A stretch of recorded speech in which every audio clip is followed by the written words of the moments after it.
Hello and welcome to this Affinity photo tutorial, which is Beginner's Guide Part 12, and in this I want to be looking at gradients. Now before I go too far, this is only going to be sort of a fairly basic look at gradients, and if you want a more advanced look I would suggest you go to YouTube and search for Affinity photo gradients.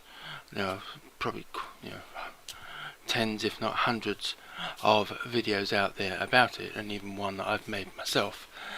But basically we're looking at just gradients, and there is an icon over here on the left which is the gradient tool, or you can press G on your keyboard, which is the keyboard shortcut.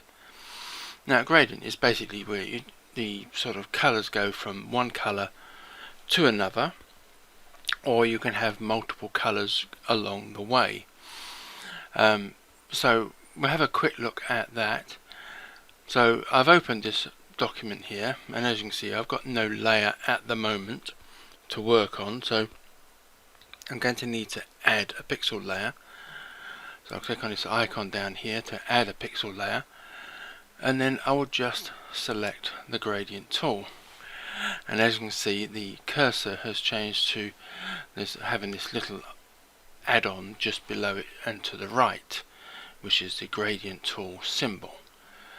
So if I click here on the left and just drag it over to the right, as you can see we have this gradient which by default is white to black, and as you can see that is also represented up here in this little box up here.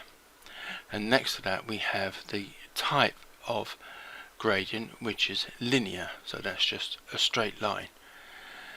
And in the middle here there is a little line, and this is a line that you can click and drag, so the gradient will go either from the halfway point, which is a default setting, or you can have it going more or less in one direction. So that is the linear type.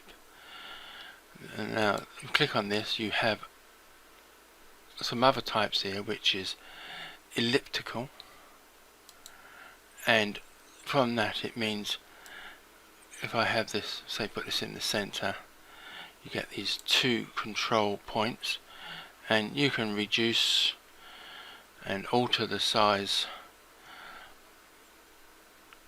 of the gradient from either point, and you do also still have that halfway sort of line that you can alter. And then we have radial, which is fairly similar, but you just have a straight line and it will sort of stay as a circle, and so you can't alter it into being like an ellipse shape.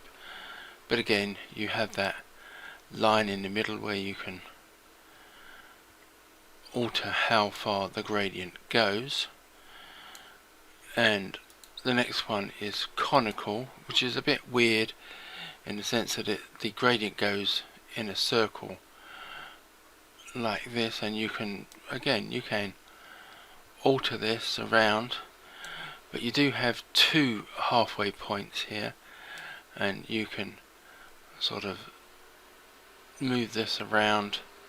And if you wanted to make a sort of like a light beam, for example, you could bring that round and have sort of a shining light in a straight line like that. I mean, this is probably not a gradient that you would use too much. You're mainly going to be sticking with possibly linear or elliptical would be the main two. I'm not going to go into bitmap, that's about using pictures and what have you. Like I said, look at more advanced videos on gradients that will look into that. So that are the sort of four main types of gradient that you can use. Now I'm going to move on to a picture now, and I've made a copy of that picture here. I'm going to show two different ways to add a gradient, and on two different, on the pictures here. So I'm going to again select the gradient tool and set it to, let me add a layer first of all, a layer to add it onto, and then make a linear selection. And now when I drag this down, now for some reason the default when you have a blank layer, just a blank layer, is white to black, but when you come to sort of this sort of setting, the default is white to grey. And I actually want the darker area to be at the top. So there is a button here that will reverse the gradient. You click on that and it will make the darker area at the top and the lighter area at the bottom. Now if you click on this coloured representation here, you will get sort of a larger representation of the gradient, and you can click on either node at the end and you can edit that colour. So that colour at this side on the left is currently grey, so if I click on this and I change that to black, and then if I click on the other end, which is currently set to white, but I want this to be transparent, so I'm going to reduce the opacity down to 0. So we now have going black to transparent, and then I'm going to change the blend mode of this to possibly overlay or soft light. So I'm just going to go with soft light. So I'm making the sky darker without affecting the lower half of the picture. And I can, like I said, I can move this line to sort of just determine how far I want that sort of black pixel area to affect the sky. So I'm fairly happy with that gradient, and what I'm going to do now is I'm going to just add a random adjustment layer. So I'm going to go with HSL, and I'm just going to boost, let's say let's boost this up to 20 because it's easy to remember, 20%. So they're the two edits I've got. I've got that gradient layer there, and then I've got the HSL set at 20%. So if I come to this second picture, now what I'm going to do now is I'm not going to use the gradient tool. I'm going to come up to layer and new fill layer. Now this is a keyboard shortcut which I made myself, which is Alt F, but by default I don't think there is a keyboard shortcut. But so you have to come to new fill layer and click on that, and by default it will start off as solid, but I'm going to go for linear, and like before I'm going to click and drag downwards, and you can hold down the shift key just to make sure that you draw in a straight line like so, and then I'm going to reverse it, and then I'm going to change that grey to black, and that white end there I'm going to reduce its opacity like so, and then change the blend mode to soft light like I did in the first picture, and then just sort of tinker with this halfway point line just to get the sky a bit darker, and then like before I'm going to add a HSL adjustment and set that at 20%. So apart from maybe having a slight difference in how I altered that halfway point up and down, these two pictures are theoretically exactly the same. So I come back to this first one where I added the use the gradient tool, if I then don't like how that looks and I may want to alter the gradient, if I come back to this gradient layer, the ability to edit isn't there. I would have to redraw the gradient and sort of maybe get it right or get it wrong. If you've got specific colours rather than just black and white, which is quite easy. But if I come to this one where I used a fill layer, if I come back to here, that gradient line is still there and I can edit it.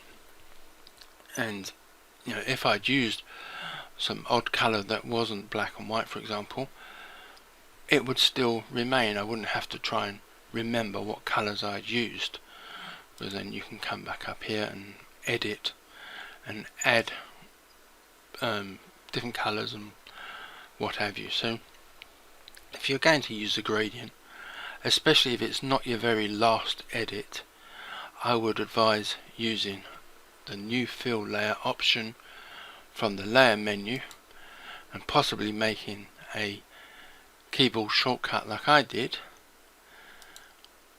rather than using the gradient tool. Now if the gradient is going to be your very last edit, then possibly just use the gradient tool, because it is your last edit, so it doesn't sort of really matter because you won't be going back to re-edit it. Now if I just come back to this one here and I will change this back to linear, and I'll draw a new gradient coming down here like so. Now you can sort of, like I said, you can click on the nodes at the end and change the colours. So let's pick sort of a weird colour. So we're going to change the black to, let's say, green, and I'm going to click on the white and we're going to make that a sort of reddy orange colour.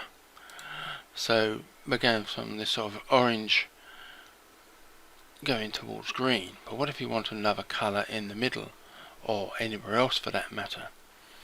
Now you've got the insert button here, and this will insert a new node, but it will always insert to the right of a node.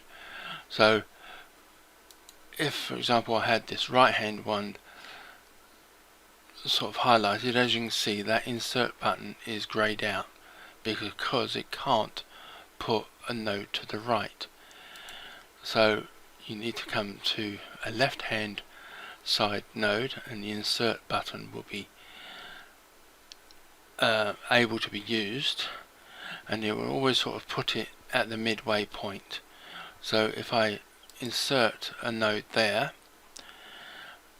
if I then clicked insert again, it will put it to the right of the currently highlighted node and at the midway point. So if I click there, it'll add a node there. So if I click on this one here on the left and click insert, it will go to the right and to the halfway point. So click insert there. You can also sort of alter where that midpoint is, because at the moment it's set at 50%, which would be 50% between that node and this node, as this is the currently highlighted node. But you could make that to 30% or whatever, but I'm not going to do that at the moment. So I can now change the color of these nodes, and I could go for a dark blue there, and we're going to click on this one and we'll go for sort of a darker red there. So you can see we now have a gradient made up of 4 colors, and in between each node there is this halfway point where you can sort of alter its position and alter how that looks. So that is sort of basically the two main ways of making a gradient, the gradient tool and using the layer and new fill layer.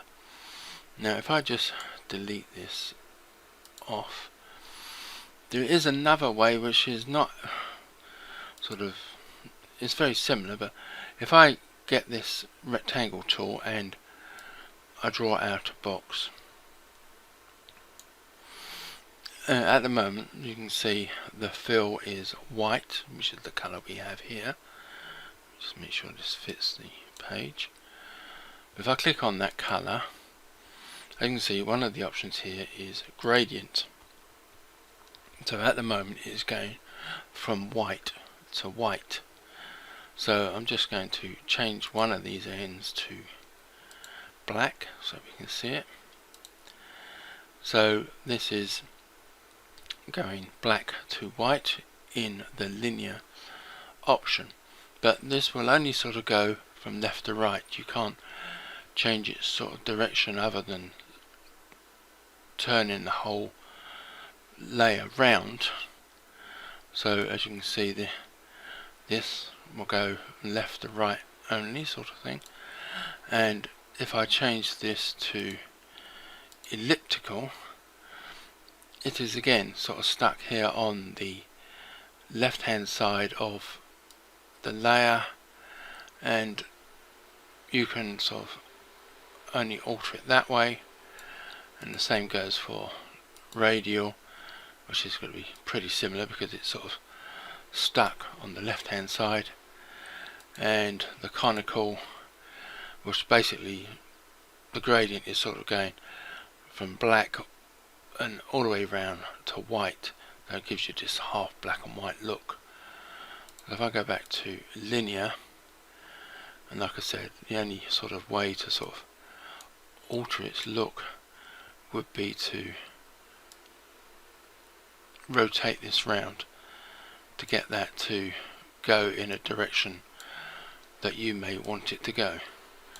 So it's not necessarily a great way of getting a gradient, but it is possible using the rectangle tool or any other shape and changing the fill to a gradient. But in most cases gradients will be added either by the gradient tool or the new fill layer. So I think that covers the basic look at gradients, and I would advise looking at other videos about gradients which may be more involved and explain more about it. So thank you for watching, and goodbye.